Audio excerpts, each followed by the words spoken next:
So we're going to heat up some seasoned oil here in the wok. Or if you've got an aluminium frying pan, you can use that, but I like the wok. And we're going to start off by adding our dried spices. On medium heat, this is about 2-inch cassia or cinnamon bark, 3 or 4 cardamom pods, and 2 star anise, and about a teaspoon of cumin seeds, whole. So there are whole spices. We're going to cook those around for about a minute to infuse the oil. The oil I'm using is from a previous base curry sauce, so I've just siphoned the oil off to use that for extra flavour, but you can use normal vegetable oil or ghee if you like to use ghee. Stir that around for a minute and all the flavours will infuse into the oil for about 30 seconds. Now I'm going to add an onion, medium sized onion, and 1 chilli, but you can leave the chilli out if you like, because this is only a curry and it's not hot madras or anything. But 1 chilli should be okay for most people. And stir that around for about 5 minutes. If it gets too hot, you can turn the heat down. I'm just looking for them to be translucent, not fried too heavily like you would with a hot dog, just soft and transparent. About 5 minutes. Smells nice already.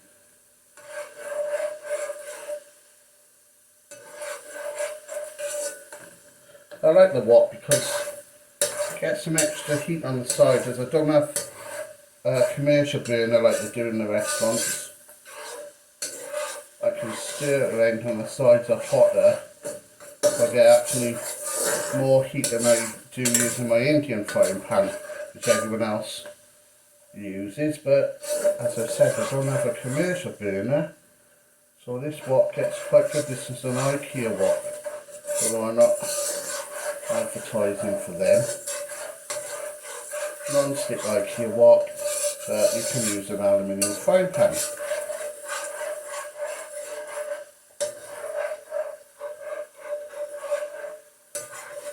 So let them cook out 5 minutes or so.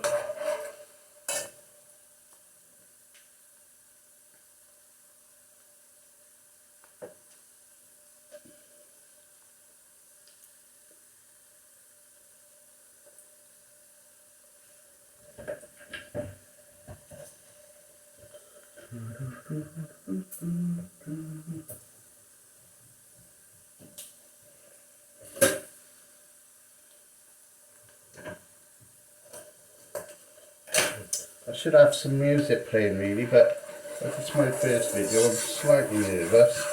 I'm trying to concentrate. But you can make your own music up while I go cooking this.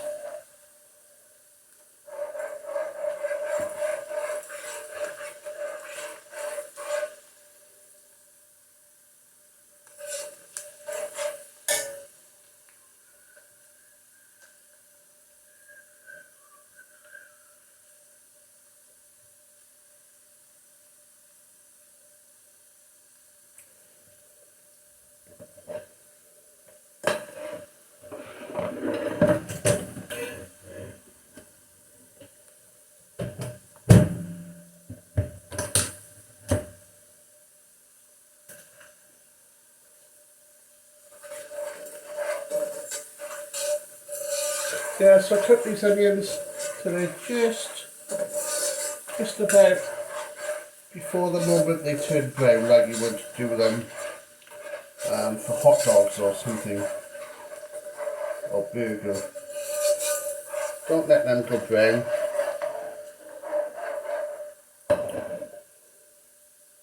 Now I'm going to add a couple of tomatoes, one large one or two medium ones. If you like more tomatoes, put more tomatoes in. And about a chef's spoon of passata.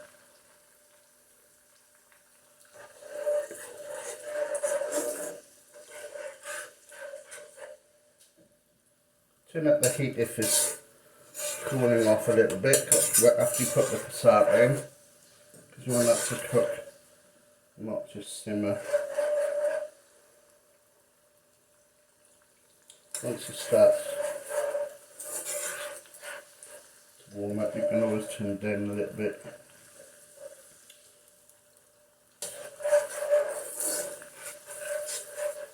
I'm going to add some ginger garlic paste. Once that heated up a little bit, about a chef's spoon of ginger, garlic. I always put slightly more garlic in than ginger. Ginger's a bit overpowering. If you like it really garlicky, you can put more garlic in. It's totally up to you.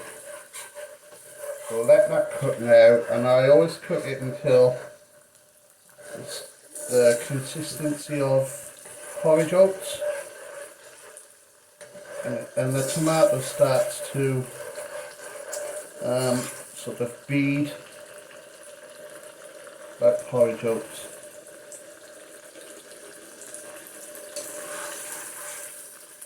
About 5 minutes.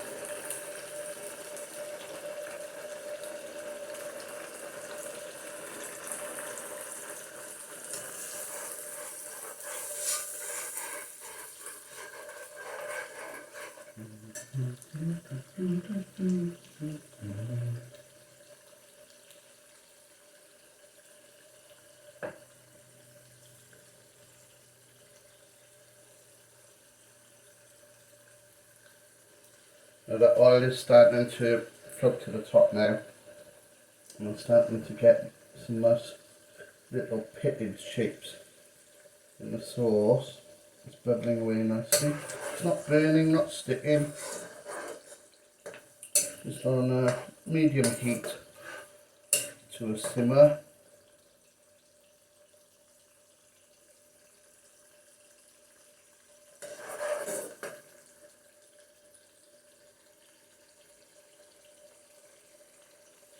I'm going to whack the heat up now to a bit higher, and I'm going to add the ground spices, and I've got 2 tablespoons of mixed powder here, or mild curry powder, 2 teaspoons of coriander, 2 teaspoons of paprika, 2 of cumin. I put about half to 1 of cinnamon, half to 1 teaspoon of turmeric. I'm going to put those in and stir like mad. And don't let them stick. They shouldn't stick too much because the tomatoes are in there, so there are some fluids to stop it burning. But if it gets too hot, you can turn it down a little bit or take it off the heat for a second.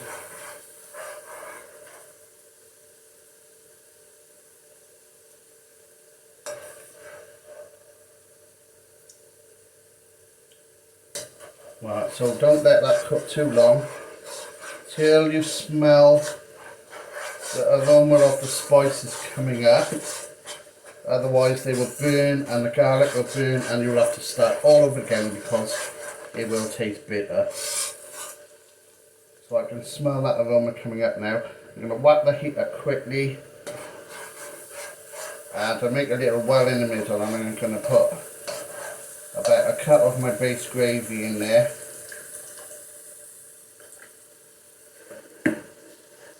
And stir that in.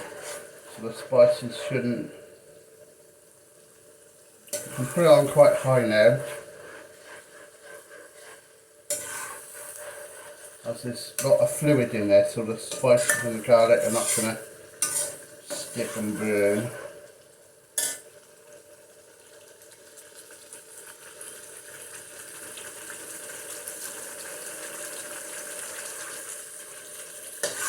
Keep stirring that around because I'm using a wok. It's caramelising on the edges, and I can get all that beautiful caramelised onion off the side. That's what we're going for. To caramelise the onion, which is in the base gravy. If you don't want to make the base gravy, you can use a couple of onions and do the same process and keep adding water until the water evaporates and the onions will melt down, but you get a better flavour with the base gravy, which will be on one of my other videos on DougsBIR.com. So after a few minutes, that's going a bit crazy now, so I'm going to add my cooked chicken. I'm using chicken thighs, you can use chicken breast, vegetables, chickpeas, prawns, lamb, whatever you fancy. So that's cooking away and caramelising. Oh, it smells so delicious. So if you put raw chicken in, you need to cook this about 10 minutes, but mine is pre-cooked chicken, so basically I can just put it in for a couple of minutes with the sauce there. So that's sizzled nicely, it's thickening up a bit now. Now I can add another cut of my base gravy. Or if you didn't do that, you could use some warm water or chicken stock if you didn't make the base gravy. And let that cook again until the oil starts floating to the top.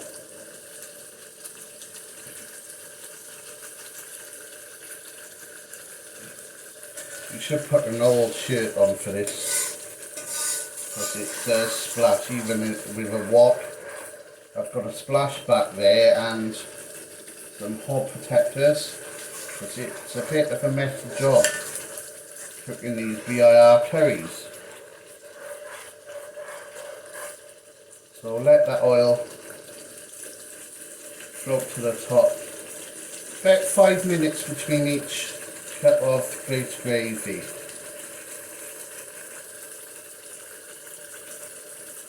Starting the pit, you get little pits, like little mini volcanoes in there, and then you know it's hot, and you can then add your last cut of base gravy or water,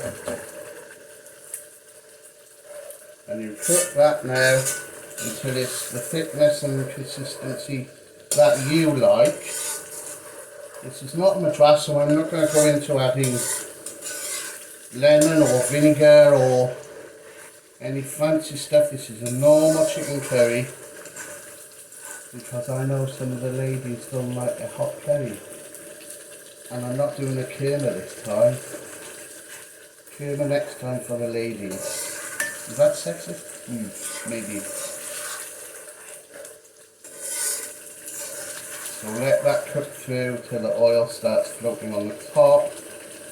Again. About 5 minutes, another 5 minutes cooking time.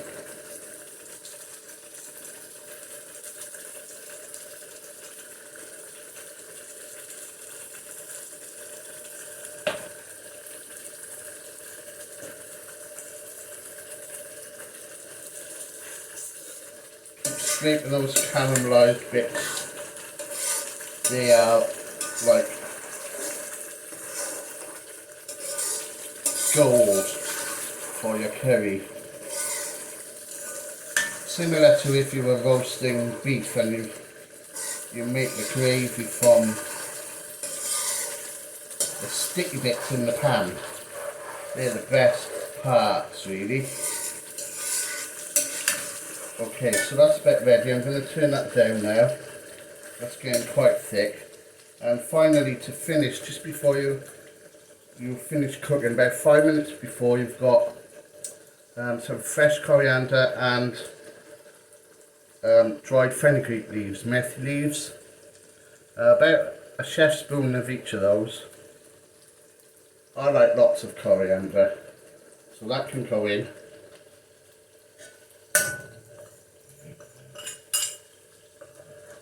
About 5 minutes before you finish, stir that good bit in there.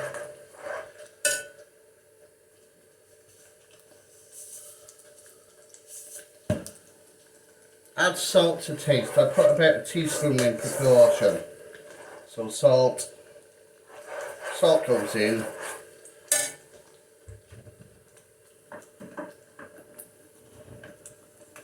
If you like it spicier, some black pepper, about a teaspoon of black pepper. But if the love of your life doesn't like it hot, because this is just a curry, not a madras or vindaloo or Ceylon, about a teaspoon of black powder, pepper powder. Black powder, that's what we make gunpowder of. Black pepper. Or white pepper. But you don't have to put that in. You could add sugar to this to taste, if you like. Well, it depends what you fancy, really. Keep stirring those caramelised bits in. And just before you dish up, as I'm doing this in the wok, I'm just going to garnish on the top. Sprinkle the fresh coriander garnish on the top, if it was in a dish. Okay guys, thanks for watching. That's my first video. Slightly nervous.